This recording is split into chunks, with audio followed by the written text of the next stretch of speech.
弟兄姊妹平安，今天是2024年的5月10号。今天的经文是诗篇47篇，出埃及记24章15节到18节，启示录第1章第9节到18节。今天要跟大家分享的主题是看见主荣耀。上帝向世人显现，是给世人一个遇见他、领受他救恩、接受他呼召的一种最直接的方式。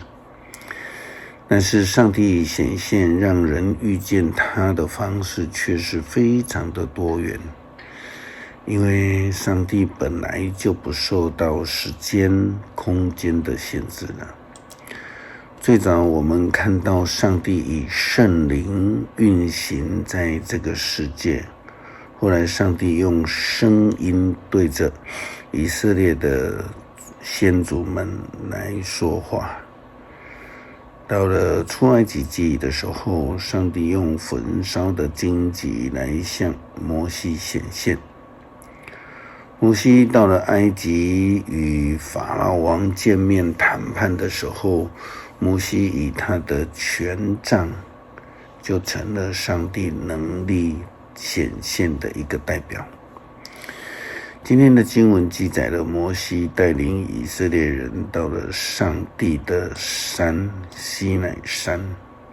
的时候呢，上帝显现的情况，出埃及记第24章15节到18节这样说道：摩西上了西乃山，有云彩把山遮住，上主的荣耀将在山上，在以色列人民眼前，这荣耀的光辉仿佛一团烈火在山上焚烧着。云彩遮盖着山有6天之久。第7天，上主从云里喊摩西，摩西上去进到云里，他在那里停留40昼夜。上帝以云彩荣耀的光辉，如同烈火在山上焚烧一样，来向摩西以及以色列人来显现。上帝的显现是多彩的、多样的。对于在西乃山下的以色列人来说，上帝的形象是至高的、严肃的、神秘的，甚至是不可亲近的。那是因为他们不认识上帝，对于上帝的不够了解，只能用猜想、远观，无法亲近。但是他们因为看到西乃山上上帝的云彩之荣耀，而与上帝初次的见面了，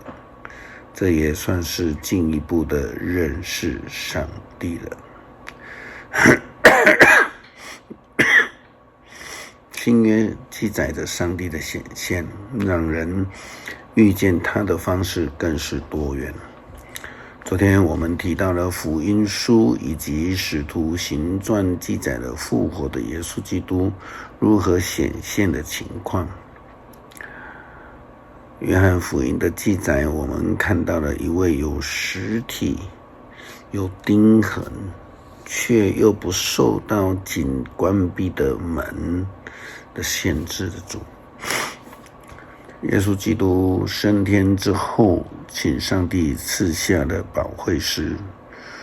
就代表了上帝的显现、同在、保守与看顾。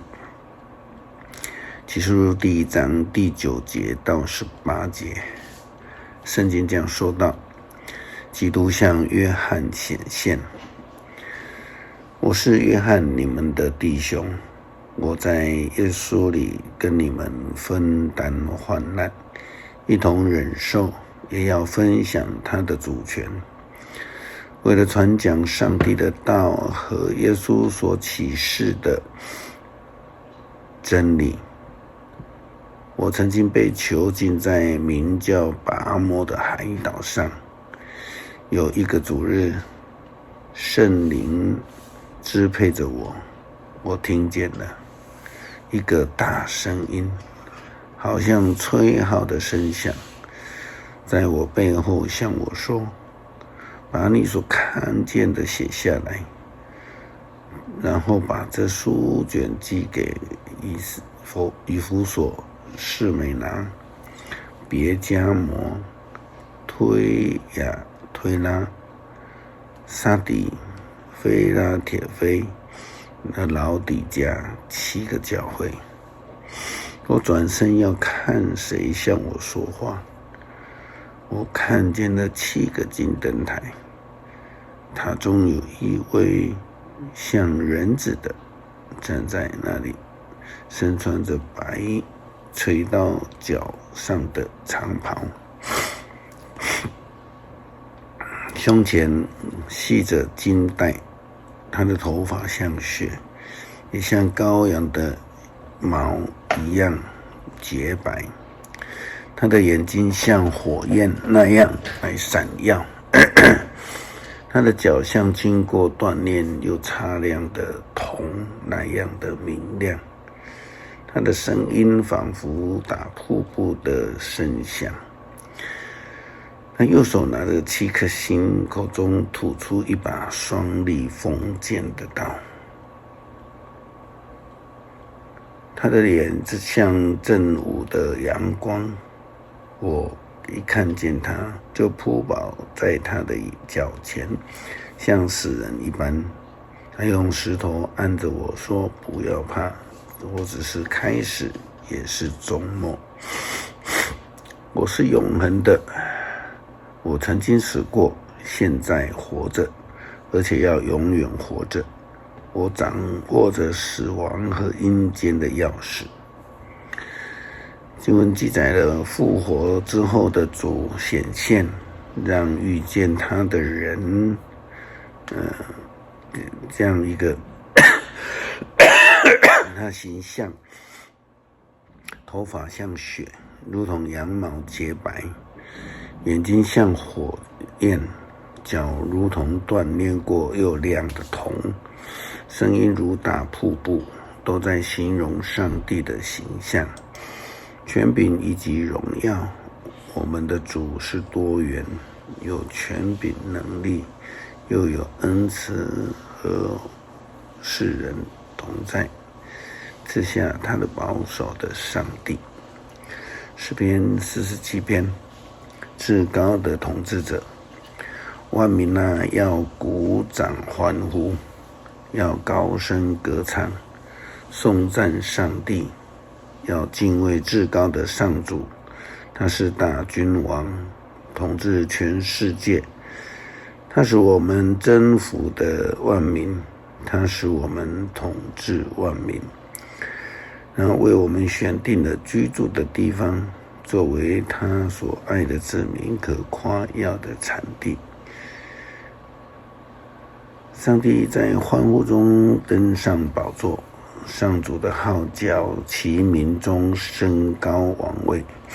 来吧，我们来歌颂上帝，来吧，来歌颂我们的君王。上帝是全地的王，我们要用诗歌来颂赞他。上帝坐在神圣的宝座上，他统治万民，列国的领袖集会，跟亚伯拉罕的上帝子民在一处。所有的战士盾牌都属于上帝，唯有他在万物之上。感谢上帝以多元的方式向我们显现，让我们知道所相信的、所依靠的上帝是多么的有权柄、能力，却愿意时刻向我们显现，赐下保守的恩典。感谢祷告，奉主耶稣基督圣名求，阿们。